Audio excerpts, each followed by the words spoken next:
సంగారెడ్డి జిల్లా పటాన్చెరు పట్టణానికి చెందిన రమేష్ కండరి క్షీణత వ్యాధితో బాధపడుతున్నారు. ఇక విషయం తెలుసుకున్న టీఎండీఏ రాష్ట్ర ప్రధాన కార్యదర్శి మడపతి రవికుమార్ డప్పు అరవింద్ సొంత ఖర్చుతో వీల్చైర్ అందించారు.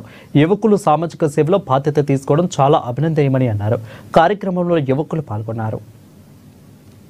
చాలా బాధపడుతున్నా, ఇబ్బంది పడుతున్నా, బయటకు రావాలన్నా ఎక్కడికైనా వెళ్ళాలన్నా వీల్ చైర్ చాలా అవసరం పడుతుంది. మొన్న రీసెంట్గా హాస్పిటల్కి వెళ్ళినా కూడా వీల్ చైర్ లేక చాలా ఇబ్బంది అయింది. ఇక్కడ రవాణా చూసిండు, నా ఇబ్బంది చూసి ఆయన అరవింద్ నాకు చెప్తే ఆయన ద్వారా నాకు వీల్ చైర్ ఇప్పించడం జరిగింది.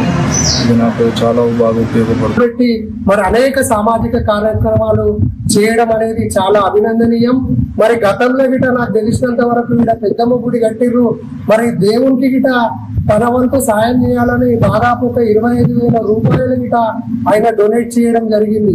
మరి అదే విధంగా దేవుడు అంటే ఎక్కడో ఉండడు, మన చుట్టుపక్కల ఉన్న మనుషులలోనే ఉంటాడని గమనించిన అరవింద్ గిట మరి సాటి మనిషిని రూపంలో దేవుణ్ణి చూసుకొని ఇవల్ల ఆయన గిట ఈ 3-వీలర్ చైర్ బహుకరించడం అనేది నిజంగా చాలా గర్వకారణం. మరి భవిష్యత్తులో గిట ఇలా ఇస్నాపూర్ మున్సిపాలిటీ అయింది, యువ నాయకత్వం ఇలా రాజకీయాలలో ఎంతైనా అవసరం ఉంది కాబట్టి